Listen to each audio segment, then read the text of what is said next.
जय श्री कृष्ण, जय श्री राधे।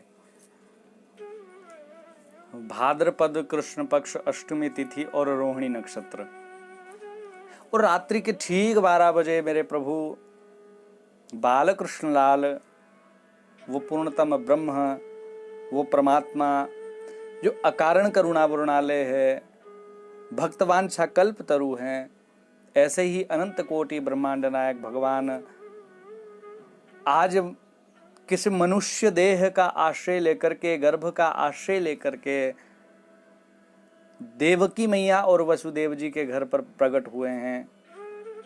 शास्त्रों का वचन है, जब जब धरती पर धर्म की हानि होने लगी है, अधर्म का बोलबाला होने लगा, असुर अभिमानी लोगों का बोलबाला जब होने लगा, तो प्रभु विविध शरीर लेकर के प्रकट हो जाते हैं। इस धरती पर वो अवतार लेकर के आ जाते हैं। वास्तव में तो मेरे भाई बहन, ना प्रभु कहीं जाते हैं ना कहीं से आते हैं।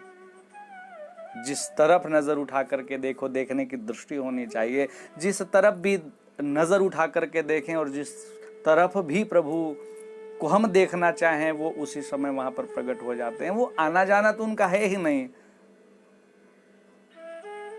लेकिन मेरे भाई बहन, मनुष्य देह का आश्रय लेकर के, मनुष्य के गर्भ का आश्रय लेकर के प्रभु अवतरित हुए। माँ भगवती धरती भी गाय का रूप लेकर के प्रभु के पास गई। धर्मराज बेल का रूप लेकर के ब्रह्मा जी के पास गए, प्रभु हमारे भार को भी हल्का करें। ब्रह्मा जी भी समस्त देवताओं के साथ नारायण के पास गए, भगवान विष्णु के पास गए और प्रार्थना करी, प्रभु हमारे भार के बारे में भी तो कुछ विचार करें। आप कब पधारेंगे, कब हमारे भार को हल्का करेंगे। अब ये पाप इतना धरती पर बढ़ चुका है कि सहन नहीं हो रहा है। माँ भगवती धरती ने कहा था कि मैं तो रसातल में ही चली जाऊंगी। प्रभु ने सबको आशीर्वचन दे करके कहा, सभी को आश्वस्त करके कहा, तुम सब भी चले जाओ। ब्रजमंडल में कहीं गोप ग्वाल इत्यादि कोई फूल फल बेल पत्ता सब बन जाओ। जैसी जिसकी योग्यता हो और जैसा जिसका भाव हो, ब्रज में जाकर के जन्म ले लें। मैं जल्दी ही देवकी और वसुदेव के घर में आकर के प्रकट हो जाऊंगा। माँ देवकी के गर्भ का आश्रय लेकर के मैं प्रकट होने वाला हूँ। और यही रोहिणी नक्षत्र, भाद्रपद का महीना, कृष्ण पक्ष और अष्टमी तिथि और रात के ठीक 12 बजे मेरे प्रभु अवतरित होकर के हम सभी जीवों के कल्याण के लिए, हम सभी जीवों के जीवन में प्रेम का प्रसार करने के लिए मेरे परमात्मा प्रकट हुए। बहुत ही पवित्र और बहुत ही मंगलमय ढंग से हम इस उत्सव को मना रहे हैं। कोरोना काल चल रहा है, प्रोटोकॉल का आप थोड़ा सा ध्यान रखेंगे।